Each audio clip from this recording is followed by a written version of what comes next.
अस्सलाम वालेकुम, मैं हूं शाहिद हुसैन। मेरे साथ अमीन अनवर मौजूद है।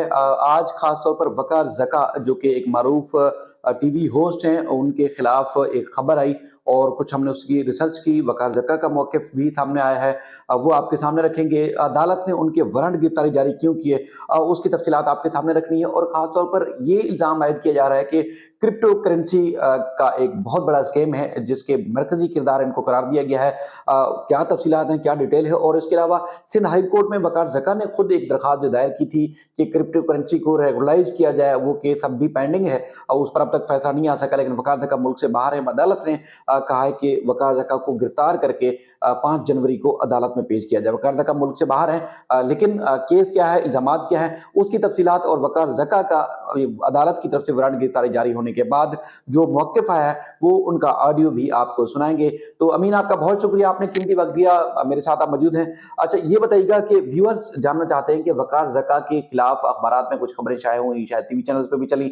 बुनियादी तौर पर इल्ज़ाम है क्या? एफआईए ने इनके खिलाफ क्यों मुकदमा दर्ज किया और क्या इल्ज़ामात आयद किए गए हैं? जी देखें, शायद ये एफआईए की जानिब से एक मुकदमा दर्ज किया गया है जिसमें 86 मिलियन रुपए की क्रिप्टो करेंसी स्कैंडल इन्वॉल्वमेंट का कहा है एफआईए ने। अपने इस एफआईआर नंबर है 09 ऑफ 2022।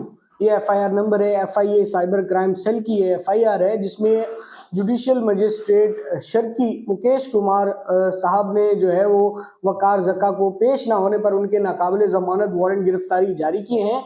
इसमें अब सेक्शंस की बात कर लेते हैं। और पहले तो ये बता दूं, ये मुकदमा स्टेट थ्रू शहरियार अहमद जो है वो एफआईए के तफ्तीशी अफसर हैं, जिनकी मुद्दत में ये मुकदमा जो है वो दर्ज किया गया है। अच्छा, मुद्दई भी खुद हैं और तफ्तीश भी खुद ही कर रहे हैं।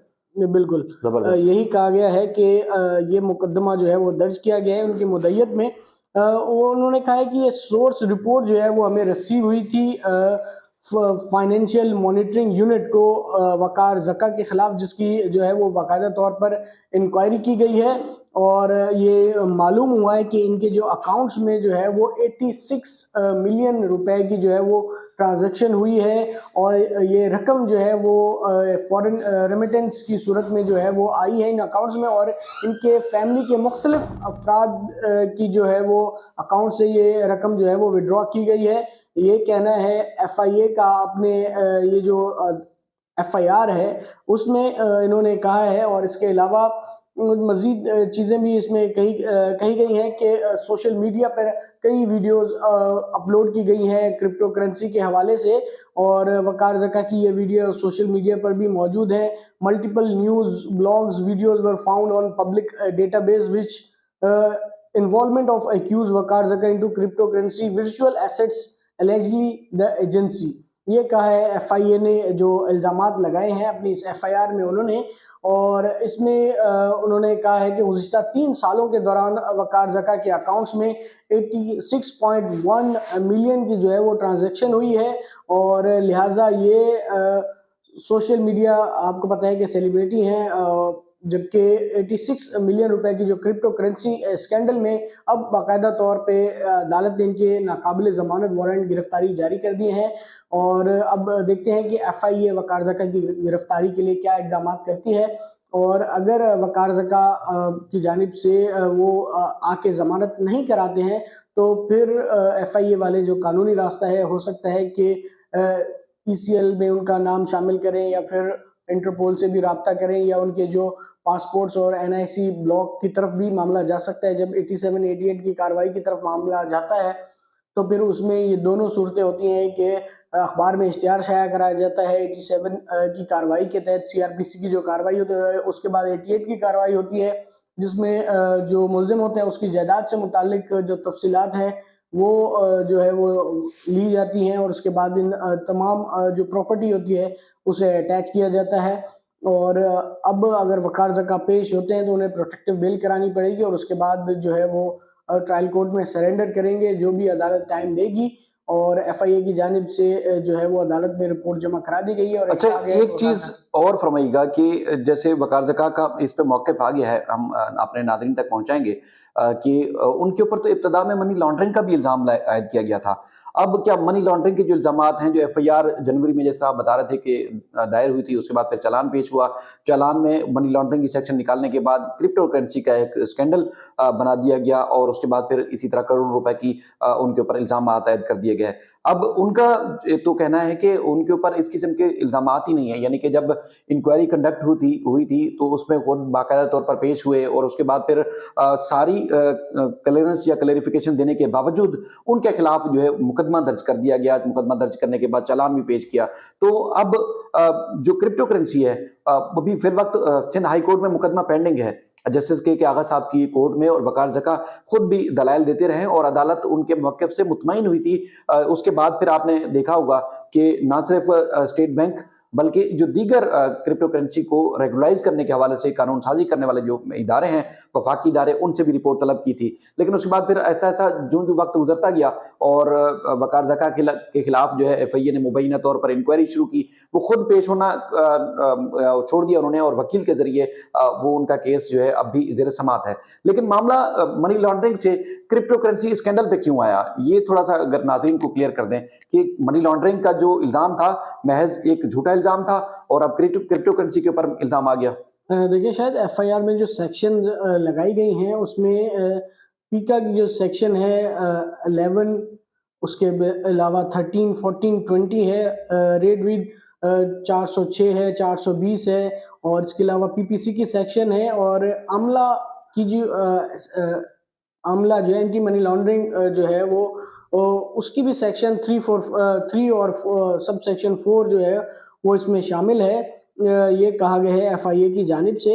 ताहम इसमें अभी तक जब तक केस का चालान जो है वो हमारे सामने नहीं आ जाता, ये सिर्फ़ एक एफआईआर की कॉपी है।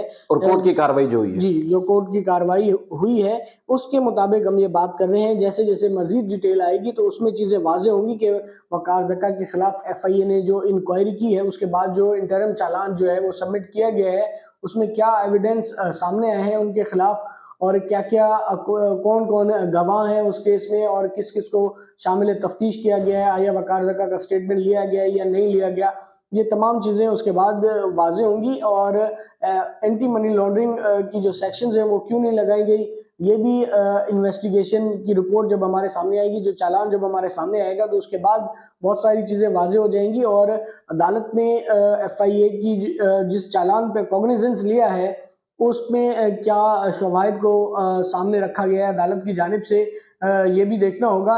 लेकिन फ़िलहाल इब्तदाई तौर पे जो मालूमात हमें मिली हैं, जो एफआईआर की कॉपी हमें मौसूल हुई है, उसके मुताबिक हम ये कह सकते हैं कि ये 86 मिलियन का क्रिप्टो करेंसी स्कैंडल में अब वकार ज़का के जो है वो नाकाबिले ज़मानत वारंट गिरफ्तारी जारी हो चुके हैं और गुज़िश्ता 1 साल से जो है ये मामला एफआईए के पास पेंडिंग था, तो उन्होंने इस मामले को किसी न किसी तरह सॉल्व तो करना था और इसी तरह उन्होंने समझा होगा कि इस मामले को मंतकी अंजाम तक पहुँचाया जा सकता है कि क्रिप्टो करेंसी, आपको पता है कि पाकिस्तान में जो वर्चुअल करेंसी है, वो अभी उसका लेन-देन जो है वो कानूनी तौर पर उसकी इजाज़त नहीं है। ताहम अदालत ने एक रिपोर्ट पहले भी आई थी, जो डिप्टी गवर्नर स्टेट बैंक है उनकी सरबराही में एक टीम बनाई गई थी और कहा गया था कि वकार ज़का भी उसको असिस्ट करेंगे उस टीम को और उसकी जो कार्रवाई है वो पब्लिक नहीं की जाएगी। अदालत ने ये कहा था, उसके बाद एक रिपोर्ट आ चुकी है जिसमें उन्होंने कहा है कि हमने जायज़ा लिया है, लेकिन इसको जो है वो हम कानूनी तौर पर जो है वो जायज़ करार नहीं दे सकते क्योंकि बहुत सारे मसले मसाइल हैं।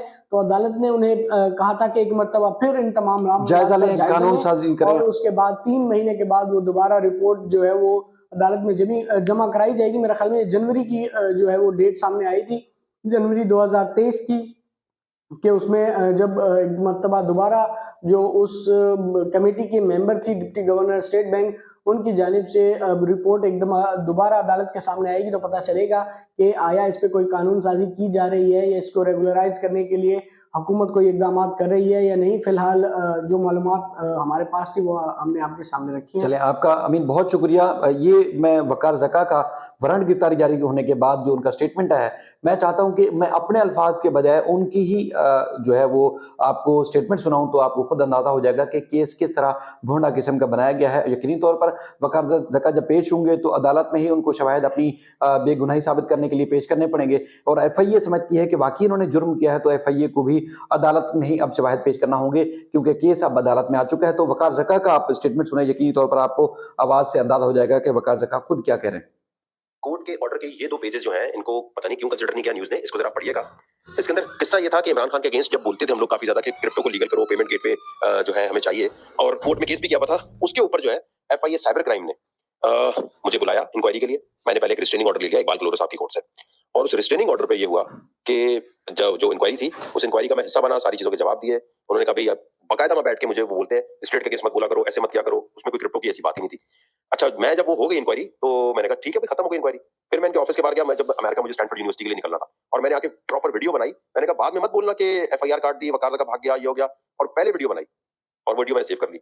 अच्छा, उसके थोड़े देर बाद उन्होंने एफआईआर काट दी, जिसमें मनी लॉन्ड्रिंग और फॉरेन एक्सचेंज एक्ट की वॉल्यूशन लगा दी। कंप्लेनेंट कोई नहीं, और वन मैन आर्मी बन के शहरियार जो ये है शहरियार इन्वेस्टिगेशन ऑफिसर वाला, इसने डाल दी सारी चीजें, क्योंकि इमरान खान की हुकूमत थी, सबको लटका रहे थे। अप्रैल में ये हुआ अल्लाह का करना कि मैंने कोई वकील भी नहीं किया, ट्रायल कोर्ट में मुकेश कुमार साहब की कोर्ट में हुआ ये कि उन्होंने ये देखें 2 जो पेजेस भेजे ना, ये ऑर्डर कर दिया कि भाई मनी लॉन्ड्रिंग कैसे लगा रहे हो, ये तो चालान ही गलत लग रहा है, और शहरियार जो इन्वेस्टिगेशन ऑफिसर है उसको बड़ा सत्यानाश किया। जब ये सारा कुछ कर दिया और इनसे कहा कि चालान दोबारा सबमिट कराओ अप्रैल में, अब दिसंबर की आखिरी तारीख आ गई कि भाई जज साहब ने बोला सबमिट कराओ, बताओ क्या चक्कर है।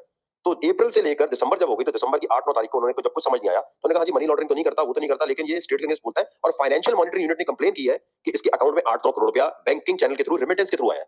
अब आप ये सोचेंगे, फेसबुक पे जो ग्रुप बना हुआ है उससे 8 करोड़ रुपया आया, तो ये पाकिस्तान में रेमिटेंस लाना जुर्म है। बेसिकली एफआईआर ये है कि ये जुर्म है, और बेसिकली इसमें ये लिखा है कि ये स्टेट के इदारों के खिलाफ बोलता है, और ये बहुत ज्यादा ऐसी बातें करता है। जैसे मैंने इनके ऑफिस के बाहर जाके की थी, क्योंकि मुझे पता था कभी ना कभी गड़बड़ जरूर करेंगे, और वही हुआ। अब ये न्यूज नहीं बन रही कि मनी लॉन्ड्रिंग से जो चीज शुरू हुई थी वो जज साहब ने खत्म कर दी, और इनके पास कोई और रास्ता नहीं था कि कुछ ना कुछ तो सबमिट कराना था, वरना इनके ऊपर टोपी आ जाती कि जी एफआईए साइबर क्राइम। अप्रैल से जज साहब ने बोला भाई चालान सही करके लाओ या वापस लो, कोर्ट का ऑर्डर है। कभी ऐसा होता है कि जज साहब खुद ही बोलते हैं कि तुम्हारा चालान गलत है, तो वो इन्होंने हिस्सा नहीं बनाया न्यूज का। तो काइंडली ये न्यूज में जरूर आना चाहिए कि भाई एक सिलसिला शुरू हुआ था मनी लॉन्ड्रिंग फॉरेन एक्सचेंज 1947 की वॉल्यूशन से। वकार ज़का पे जो भी केस बना वो तो जज साहब अप्रैल में उड़ा चुके थे, दिसंबर तक ये डिले करते रहे एफआईए साइबर क्राइम वाले, और फाइनली इन्होंने कुछ ना कुछ तो जमा कराना था, तो इन्होंने तो वो जमा कराया कि भाई जल्दी से अपनी जान छुड़ाओ, वरना हम पर आ जाएगा कि ये एफआईआर तुमने मनी लॉन्ड्रिंग की इतनी सख्त काटी क्यों थी। इनको देखो वो अपने जो जितनी भी चीजें थी वो वापस लेनी पड़ी। अब ये वाली चीज हिस्सा नहीं बनी हुई, और वो बना दिया कि जी वकार ज़का पे क्रिप्टो स्कैम पे कर दिया। क्रिप्टो स्कैम कैसे हुआ, कंप्लेनेंट कौन है इसमें, विटनेस कौन है इसमें, और सबसे बढ़कर क्रिप्टो का स्कैम कैसे, भाई वो मुल्क में पैसा लेकर आया है, लेकर गया थोड़ी है यहाँ से। ये जानबूझ के इनको पता था ये यहाँ उलझा हुआ है, अभी तो आ नहीं सकेगा, अभी काट दो। तो इसको यार जिससे हो सके जरा मेरिट में देख के न्यूज बनवा। तो जनाब, ये वकार ज़का का आपने एक मुकम्मल स्टेटमेंट सुना इस अदालत की तरफ से, जो उनके वारंट गिरफ्तारी जारी किए गए थे, और मजीद इस सिलसिले में जो पेशरफ्त होती रहेगी वो आपके सामने रखते रहेंगे। अमीन, आपने अपना कीमती वक्त दिया और हमारे नाज़रीन तक वो फैक्ट्स पहुंचाने की कोशिश की जो लोग सुनना चाहते हैं, देखना चाहते हैं, और ख़ास तौर पर जो क्रिप्टो करेंसी से वाबस्ता लोग हैं, जो इस मामले को बारीक बीनी से देखते हैं, बल्कि वो इस मामले में बिजनेस भी करते हैं, चूँकि रेगुलाइज नहीं है, लेकिन इस पर कोई पाबंदी भी नहीं थी। कुछ लोगों पे शायद पाबंदी, अगर कुछ जो महकमे थे या कुछ प्राइवेट तौर पर कर रहे थे उनके ऊपर तो शायद किया था, लेकिन अदालत ने इब्तिदा में हुक्म इम्तना भी जारी किया था, जो कि अभी सिंध हाई कोर्ट में केस ज़ेर समाअत है, जो कि वकार ज़का खुद एक बहैसियत दरख्वास्त गुजार और बहैसियत वकील की तरह एक पेश होते रहे, और उन्होंने भरपूर किस्म के दलाइल दिए, जिसकी वजह से हमने देखा कि ना सिर्फ स्टेट बैंक बल्कि जो वफाकी हुकूमत के सेक्रेटरीज हैं उनको भी अदालत ने तलब किया था, और वो पेश भी होते रहे बाकायदा तौर पर। एक जिस तरह अमीन ने बताया कि कमेटी तश्कील दी गई थी, और कमेटी ने जो टर्म एंड कंडीशन थी इसको रेगुलाइज करने के हवाले से उस पर जो है मुशावरत करनी थी, और मुशावरत करने के बाद जो एक मिनट्स या उसकी तफसीलात अदालत के सामने रखनी थी। उसके बाद फिर हतमी फैसला अभी होना है, अभी फिल वक्त हतमी फैसला नहीं हुआ।